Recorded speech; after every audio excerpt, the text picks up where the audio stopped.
On today's episode of WatchJRGo, we are in Dallas, Texas, well, the south side of Dallas, and I just bought back my 200,000 mile Porsche Boxster.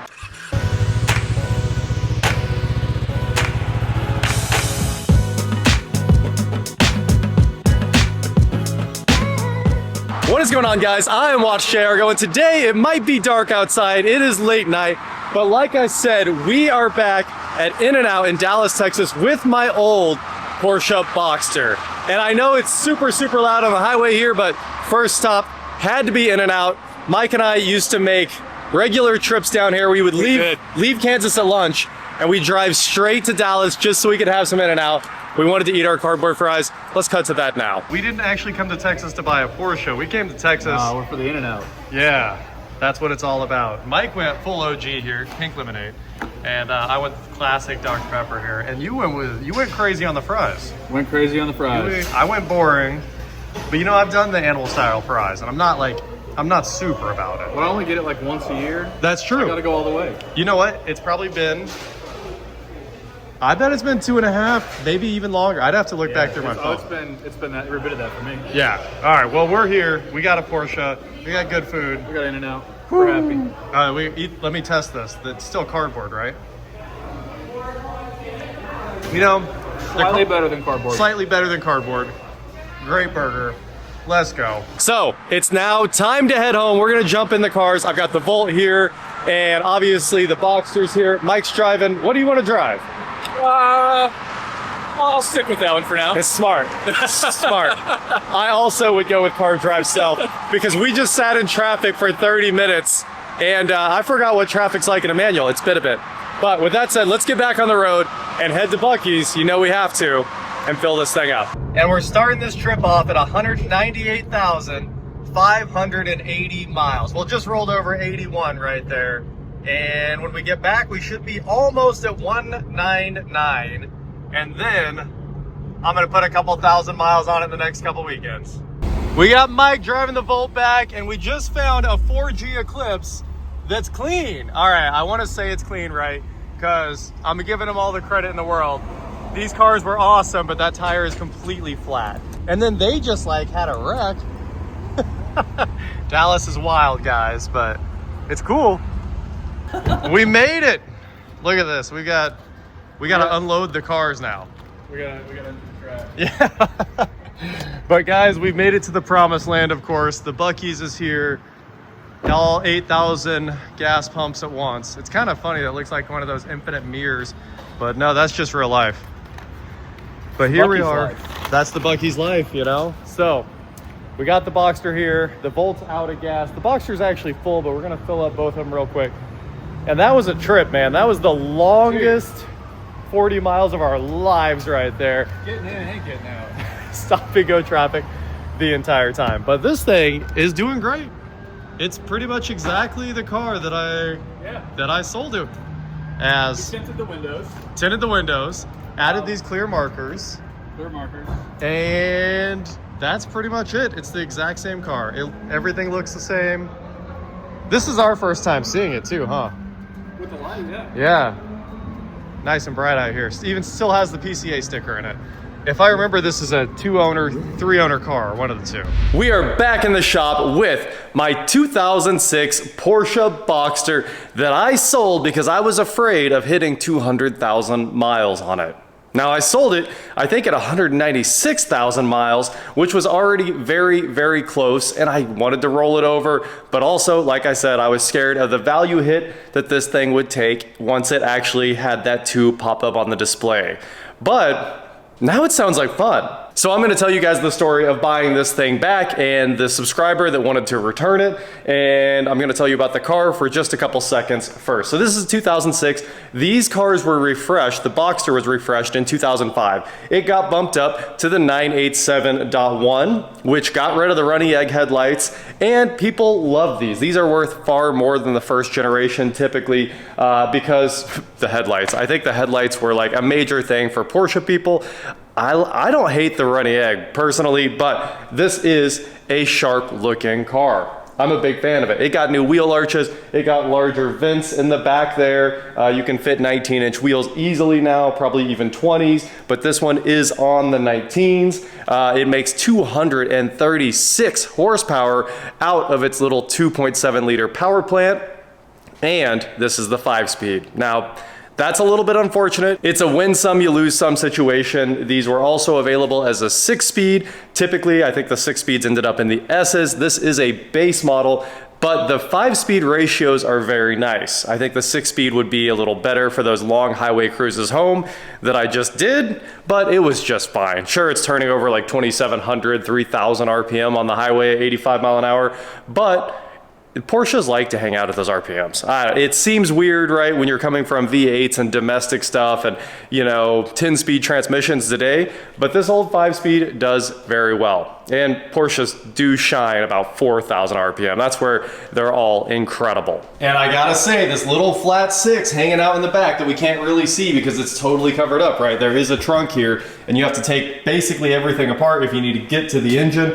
But that little flat 6 engine still rips today. This thing makes good power, and second and third gear, it's an absolute blast to drive around. I do have the Porsche decals on here, and I think those help the car out a lot. They really visually make it look correct. So if it didn't have the door decals, that would look a little bit iffy. And if you guys remember, I put in this Atoto head unit. So I went through this car, did the tune-up, put the CarPlay head unit in it, kind of fixed a bunch of little things, fixed the top because it wouldn't seat correctly when it was closing. That's because the elastic goes bad. It looks like the elastic's gone bad again, which is typical, right? I just need to replace that strap. And the new owner, well, the subscriber that bought it from me said that the elastic that I used is still in the glove box. So we don't even have to go buy more. I think this time we get to fix it for free. It cost $3 last time, which I know is a tremendous amount of money. But when you're talking about one of the cheapest Boxsters on earth, because it's almost at 200,000 miles, well, it might be a lot of money. Anyway, Brian bought it from me. He drove this car home from Dallas and owned it for the last 2 or 3 years. It's hard to believe it's been that long, right? Maybe we're getting old. I don't want to remind you guys, but you gotta think about it.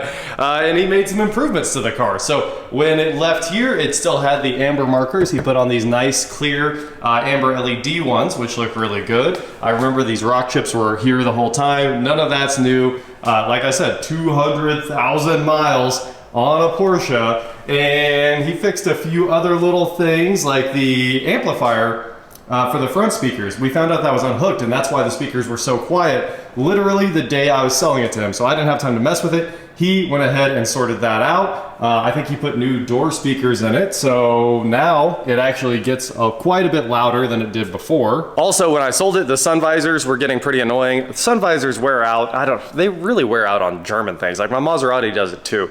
Why can't they figure out sun visors? They seem pretty easy, but this one would droop and it would go to like right here and just kind of stay. Well, he replaced the, it looks like the little holder here with the detent in it, so that the sun visors actually stay up, which is super nice. And he added a little MagSafe holder beside the head unit, so your phone can just magnetize up there, put the WeatherTechs in it. I don't think I had WeatherTechs before, and also this little Bluetooth remote for the radio. I might take that back off, but honestly, it's kind of handy. I know I said he was returning it to me, but I think he sold it back to me for $3,000 less than I sold it for him. I don't remember the exact numbers, but that's what I recall happened. Now, let's look at the mileage. Since we are back home, it has 198,973. And today, before this video is over, we're gonna make sure that it says 199,999. And in 2 weeks, I'm taking this to Porsche Palooza. I was already Porsche shopping. The timing all worked out when he emailed me and asked if I wanted to buy it back. I was looking at buying my dream 911 Turbo S finally, which it's just the greatest car on the planet. I don't think anything compares to that. Although, this is a good car. I remember the first video I made, I said this was the fake Porsche that fake Porsche people buy or whatever. But then I drove it all over Arkansas and we absolutely ripped in this car. It handles great. I'll give it some credit, but I'm still allowed to have my opinion. The 911 Turbo S is the car. It's the car that defines Porsche, and I really don't care that this might handle better. I want 800 horsepower. That's the right number. and all-wheel steer and all-wheel drive. Once you've driven the pinnacle of cars and you can go 0 to 60 in 2 seconds, that is just the bar and nothing else compares. So this is the cheapest 987.1 on the planet. There really are no cheaper cars listed on the internet or anything like that. And after Porsche Palooza, this one will probably be relisted. It's exactly the way it was when I left it. All of this, it came to me with these little brakes and the speaker grill there. But other than that, like, there's not much to give you a tour of, right? We got the 5-speed right there. It does have single auto climate control, which works great. We have cruise, which is perfect.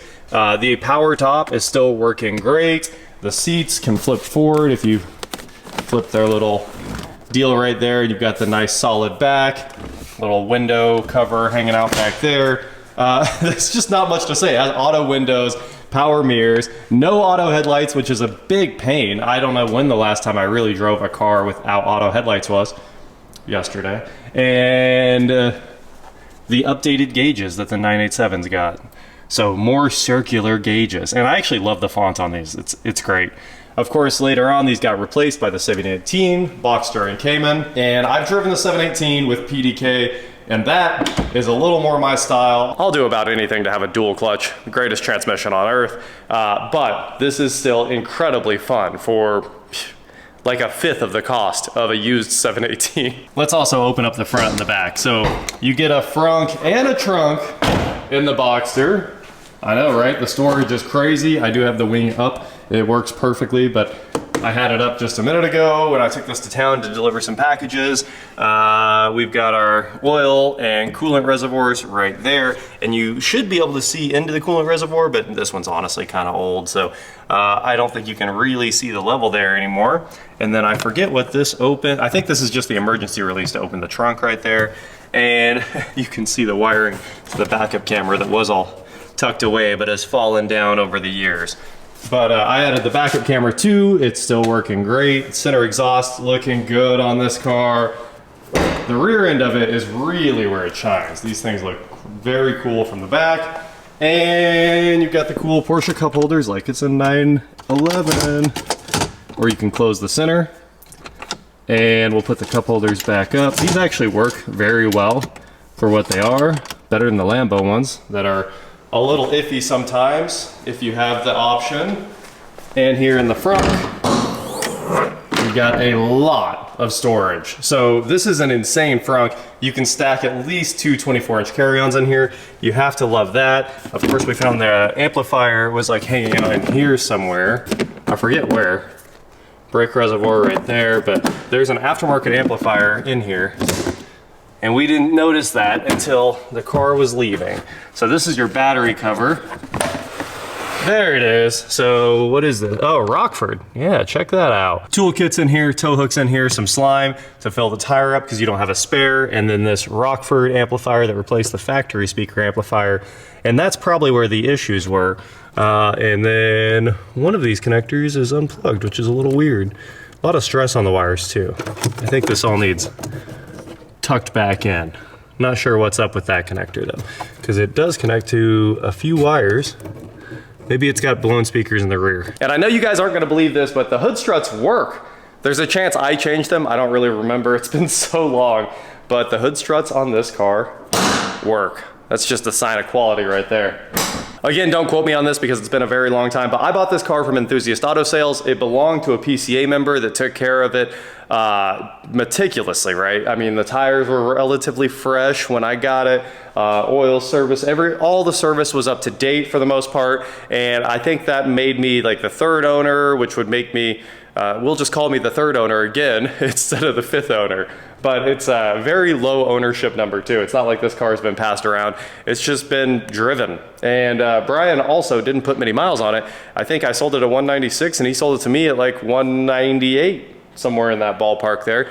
So with that said, let's go put 199 on this car and talk about how it drives. I'm excited to have it back. Perfect car for Porsche Palooza. This isn't how I planned on rolling over one of the cool mileages here, but there is a huge wreck in front of me and it's basically standstill traffic here as we hit 198989, which is going to be a very cool number. But it's going to take me a very long time to get there. go. 198989. All right, guys, the next update is when we roll over 199 here in a few more minutes. So I'm very excited for that one. We're not gonna hit all nines today. I don't know what I was thinking. I just said that because that's what we'll be at in like 2 weeks. But we're gonna hit 200 soon. Before that, we gotta hit the 199000. We are moments from rolling it over.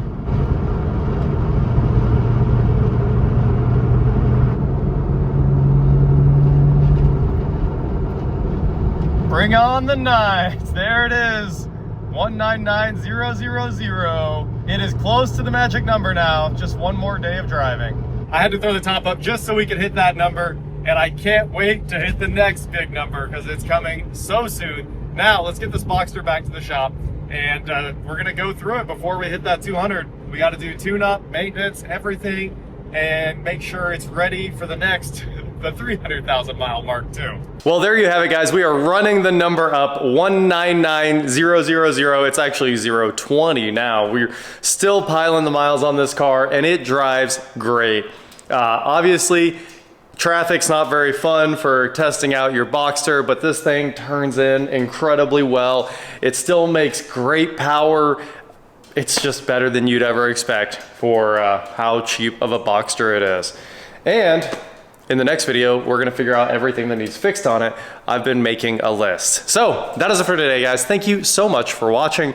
Don't forget to head on over to shop.WatchJRGo.com for cool shirts, not like this. And please like, share, subscribe, do whatever you wanna do, and I will talk to you next time. The clear markers really help too. It should have always had clear markers to match the clear section of the taillights. You can see what I'm talking about there. No other amber on the car. You can't just put one random piece of amber on there. So shout out to Brian for selling it back to me. I do want to show you guys something I'm pretty excited about. The MR2's been sitting here for 2 days since we did that oil pan gasket, and no leak. Look at that. This thing was leaving huge puddles everywhere. I think we finally got the MR2 mechanically sorted. Speedo cable is a one of these years kind of thing. Who needs a speedometer, let's be real. But it's going over to Eric's now, where it's heading over to get painted. And when this thing comes back, it's gonna be very cool to see a 91 MR2 look kind of brand new, and at least run like new.